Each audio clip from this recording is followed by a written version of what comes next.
ಎಲ್ಲ ವೀಕ್ಷಕರಿಗೂ ಆತ್ಮೀಯವಾದ ಸ್ವಾಗತ. ದೇವಾಲಯಗಳ ಬೀಡು ತುಳುನಾಡಿನಲ್ಲಿ ಹೆಜ್ಜೆಗೊಂದು ದೇವಾಲಯ ದೈವಸ್ಥಾನಗಳನ್ನು ನಾವು ಕಾಣಬಹುದು. ಪ್ರತಿಯೊಂದು ದೇವಾಲಯಗಳಲ್ಲೂ ಬೇರೆ ಬೇರೆ ರೀತಿಯ ಸಂಪ್ರದಾಯಗಳಿವೆ. ಆದರೆ ನಾವು ಇವತ್ತು ಹೇಳಲು ಹೊರಟಿರುವ ದೇವಾಲಯದ ಸಂಪ್ರದಾಯದ ಬಗ್ಗೆ ಕೇಳಿದರೆ ನೀವು ಮೂಕ ವಿಸ್ಮಿತರಾಗುವುದು ಸಹಜ. ತಮ್ಮ ಮನದ ಕೋರಿಕೆ ಈಡೇರಿದ ನಂತರ ಹಣ, ಒಡವೆ ಅಥವಾ ವಸ್ತ್ರಗಳನ್ನು ದೇವಾಲಯಕ್ಕೆ ಕಾಣಿಕೆಯಾಗಿ ಅರ್ಪಿಸುವುದನ್ನು ನಾವೆಲ್ಲ ತಿಳಿದಿದ್ದೇವೆ. ಆದರೆ ಮಣ್ಣಿನ ಗೊಂಬೆಗಳನ್ನು ಕಾಣಿಕೆಯಾಗಿ ಅರ್ಪಿಸುವ ದೇವಾಲಯದ ಬಗ್ಗೆ ತಿಳಿದಿದ್ದೀರಾ? ಇವತ್ತಿನ ವಿಡಿಯೋದಲ್ಲಿ ಮಣ್ಣಿನ ಆಕೃತಿಗಳನ್ನು ಹರಕೆಯ ರೂಪದಲ್ಲಿ ಅರ್ಪಿಸುವ ದೇವಾಲಯದ ಮಾಹಿತಿಯನ್ನು ನೀಡುತ್ತೇವೆ. ದಯವಿಟ್ಟು ಈ ವಿಡಿಯೋವನ್ನು ಕೊನೆ ತನಕ ನೋಡಿ ನಿಮ್ಮ ಅನಿಸಿಕೆಗಳನ್ನು ಕಾಮೆಂಟ್ಸ್ ಮೂಲಕ ನಮಗೆ ತಿಳಿಸಿ. ಹಚ್ಚ ಹಸುರಿನ ಪ್ರಕೃತಿಯ ಮಡಿಲಲ್ಲಿ ಕಂಗೊಳಿಸುತ್ತಿರುವ ಈ ದೇವಾಲಯದಲ್ಲಿ ಪ್ರತಿನಿತ್ಯ ಆಗಮಿಸುವ ಭಕ್ತರ ಸಂಖ್ಯೆ ಜೊತೆಗೆ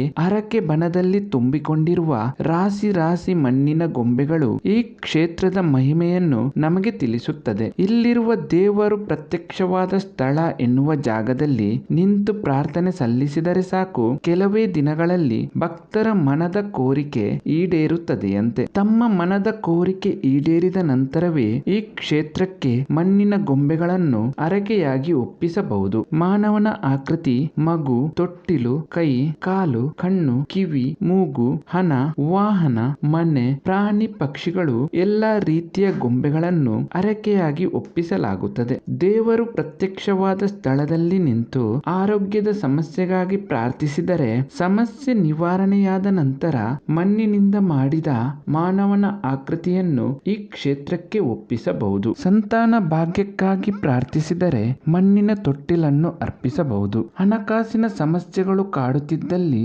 ಮಣ್ಣಿನಿಂದ ಮಾಡಿದ ಹಣದ ಆಕೃತಿ, ವಾಹನ ಖರೀದಿ ಮಾಡುವ ಕೋರಿಕೆಗಳು ಇದ್ದಲ್ಲಿ ಮಣ್ಣಿನಿಂದ ತಯಾರಿಸಿದ ವಾಹನದ ಆಕೃತಿ, ಅಥವಾ ಸ್ವಂತ ಮನೆ ನಿರ್ಮಾಣದ ಕನಸುಗಳು ಇದ್ದಲ್ಲಿ ಮನೆಯ ಆಕೃತಿಯನ್ನು ಹರಕೆಯ ರೂಪದಲ್ಲಿ ಒಪ್ಪಿಸಬಹುದು. ಅಷ್ಟಕ್ಕೂ ಇಲ್ಲಿ ನೆಲೆಸಿರುವ ದೇವತೆ ಯಾರು ಎನ್ನುವ ಪ್ರಶ್ನೆಗೆ ಉತ್ತರ, ಬ್ರಾಹ್ಮಣ ಸಂಪ್ರದಾಯದಲ್ಲಿ ಪೂಜಾ ವಿಧಿವಿಧಾನಗಳು ನಡೆಯುವ ಈ ದೇವಾಲಯದ ದೇವತೆ ಸದಾಶಿವ ರುದ್ರ. ಈ ಕ್ಷೇತ್ರದ ಹೆಸರು ಸೂರ್ಯ ಸದಾಶಿವ ರುದ್ರ ದೇವಾಲಯ. ಈ ಕ್ಷೇತ್ರ ಇರುವುದಾದರೂ ಎಲ್ಲಿ ಎನ್ನುವ ಪ್ರಶ್ನೆಗೆ ಉತ್ತರ, ಕರ್ನಾಟಕದ ದಕ್ಷಿಣ ಕನ್ನಡ ಜಿಲ್ಲೆಯ ಬೆಳ್ತಂಗಡಿ ಸಮೀಪದ ಉಜಿರೆಯಿಂದ ಎಡಭಾಗಕ್ಕೆ ಸುಮಾರು 5 ಕಿಲೋಮೀಟರ್ ಅಂತರದಲ್ಲಿ ಸೂರ್ಯ ಎಂಬ ಹಳ್ಳಿಯಲ್ಲಿ ಈ ದೇವಾಲಯವಿದೆ. ಕಾರಣಿಕದ ಕ್ಷೇತ್ರದ ಈ ಮಾಹಿತಿ ಇಷ್ಟವಾದಲ್ಲಿ ದಯವಿಟ್ಟು ಈ ವಿಡಿಯೋವನ್ನು ಲೈಕ್ ಮಾಡಿ. ಇನ್ನಷ್ಟು ಹೊಸ ಮಾಹಿತಿಗಳನ್ನು ಮುಂದಿನ ವಿಡಿಯೋಗಳಲ್ಲಿ ನಾನು ನಿಮಗೆ ತಿಳಿಸಿಕೊಡುತ್ತೇನೆ.